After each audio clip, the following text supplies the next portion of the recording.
जय जी। राधा वल्लभ श्री जी, राधा वल्लभ श्री हरिवंश महाराज जी। महाराज जी, आप कहते हैं कि वृंदावन के दो स्वरूप हैं, भौतिक और एक भीतरी। सच्चिदानंद स्वरूप नयो ने नव रंग नयो रस। मेरा शरीर धाम के बाहर वास करता है, तो क्या मुझे बिना भौतिक वृंदावन वास के वृंदावन का भीतरी स्वरूप अनुभव हो सकता है? हाँ। यदि हाँ, तो कैसे? नाम जप करो, वृंदावन ब्रज 84 कोस की रज ले जाओ, जैसे गिरिराज जी की परिक्रमा, वृंदावन की कहीं की भी रज, वो सब भगवत स्वरूप। रोज स्नान के बाद रज लगाओ शरीर में, और ठाकुर का चरणामृत बिहारी जी राधा वल्लभ एकत्रित कर लो, हम मांगो जाके तुम रोज एक ढक्कन चरणामृत, और खूब नाम जप करते रहो, और अंदर से भाव करो कि वृंदावन धाम हमारा जीवन, हमारा प्राण है। मैं वास नहीं कर पा रहा हूँ, लेकिन मुझे मिलेगा वृंदावन। जो इच्छा करी हो मन माही, हरि प्रसाद कछ दुर्लभ नाहि। ऐसे उपासक को वृंदावन स्वीकार कर लेता है, पर रज शरीर में लगनी चाहिए। ये बात पकड़ लेना, अगर पकड़ लिए तो समझ लो कि भगवान की विशुद्ध कृपा हो गई।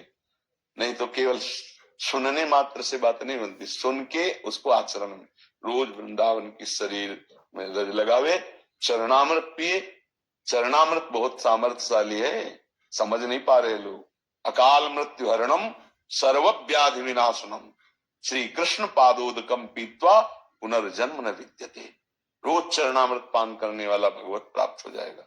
नाम जप क्या भगवान का अमृत है, नामामृत, चरणामृत। और ये जो रज है, चरण रज, ये बड़े बड़े महापुरुषों की है, बड़े बड़े प्रेमियों के आंसुओं से भींगी हुई रज है। यहाँ सब प्रेमी जन ही हुए हैं, कोई विराग्नि से अश्रु प्रवाह, कोई आनंद में प्रफुल्लित होकर अश्रु प्रवाह, और महापुरुषों की चरण रज, और प्रिया प्रीतम खेलते हैं इसी रज में। तो वो रज हमारे शरीर से लगी हुई, और जिह्वा में राधा राधा राधा, और आश्रय कि मुझे जरूर वृंदावन मिलेगा, आशा, ये आशा पक्की। तो चाहे जहां शरीर छोड़े वो वृंदावन को प्राप्त होगा। और कभी कभी जब समय मिले तो आ जाया करो वृंदावन, दर्शन कर गए और अपने सीसी कैमरा में भर ले गए, और रोज आ जाया करो। कैसे? भाव से। मान लो आधा घंटा सुबह सुबह उठ के बैठे, अब हम वृंदावन पहुंचे, परिक्रमा मार्ग को प्रणाम किया, पूरी परिक्रमा दी, अब यमुना जी में आचमन किया, अब बिहारी जी के दर्शन करने 10-15 मिनट में पूरा सब हो जाएगा। रोज परिक्रमा हो जाएगी, रोज दर्शन हो जाएगा। और अमुक जगह गए, फिर उनके संत को प्रणाम किया, फिर हमारी तरफ देखे, पूरा मन से जैसे। तो वृंदावन को चिंतवन यह दीप और बार, कोटि जन्म के अगतमय काट करे उजियार। बोले वृंदावन का ऐसा चिंतन करोड़ों जन्मों के पापों का नाश करके प्रेम का प्रकाश कर देता है। समझ गए? और जब प्रेम का प्रकाश होता है तो चिदानंद वृंदावन आंखों में झलकता है, चाहे वो अमेरिका में रहे, चाहे वो हॉलैंड में रहे, चाहे जहां रहे। वो वृंदावन कोई जड़ देश थोड़ी है, जहां चैतन्य घन वृंदावन प्रकाशित हुआ। भगवत रसिक जी महाराज कह रहे हैं, हमारे उर वृंदावन और माया काल जहां नहीं व्यापे, जहां रसिक सिर मोर, हमारे उर वृंदावन। और यही प्रकाशित हो जाएगा वृंदावन। समझ रहे?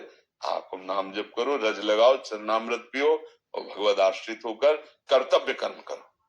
माता पिता परिवार को सुख देने के लिए धर्म पूर्वक मेहनत करके धन कमाओ। हाँ, जो पद मिले, जो सेवा मिले, भगवान को समर्पित करो। भगवान की सेवा है, पापाचरण ना हो, बढ़िया काम बन जाएगा। ठीक है?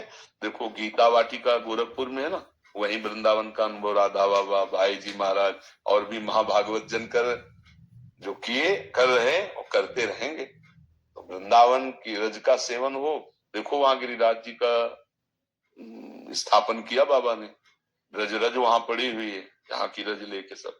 ये रज का सेवन, चरणामृत सेवन, तो आप वृंदावन वासी ही माने जाओगे, क्योंकि रजोपसेवी हो और वृंदावन की आशा है। तो जिसकी जहां आशा होती है वो वहीं जाता है। तो हम जीवन भर आशा रखें वृंदावन वास की, हो भले ना, और आशा रखने में क्या जाता है?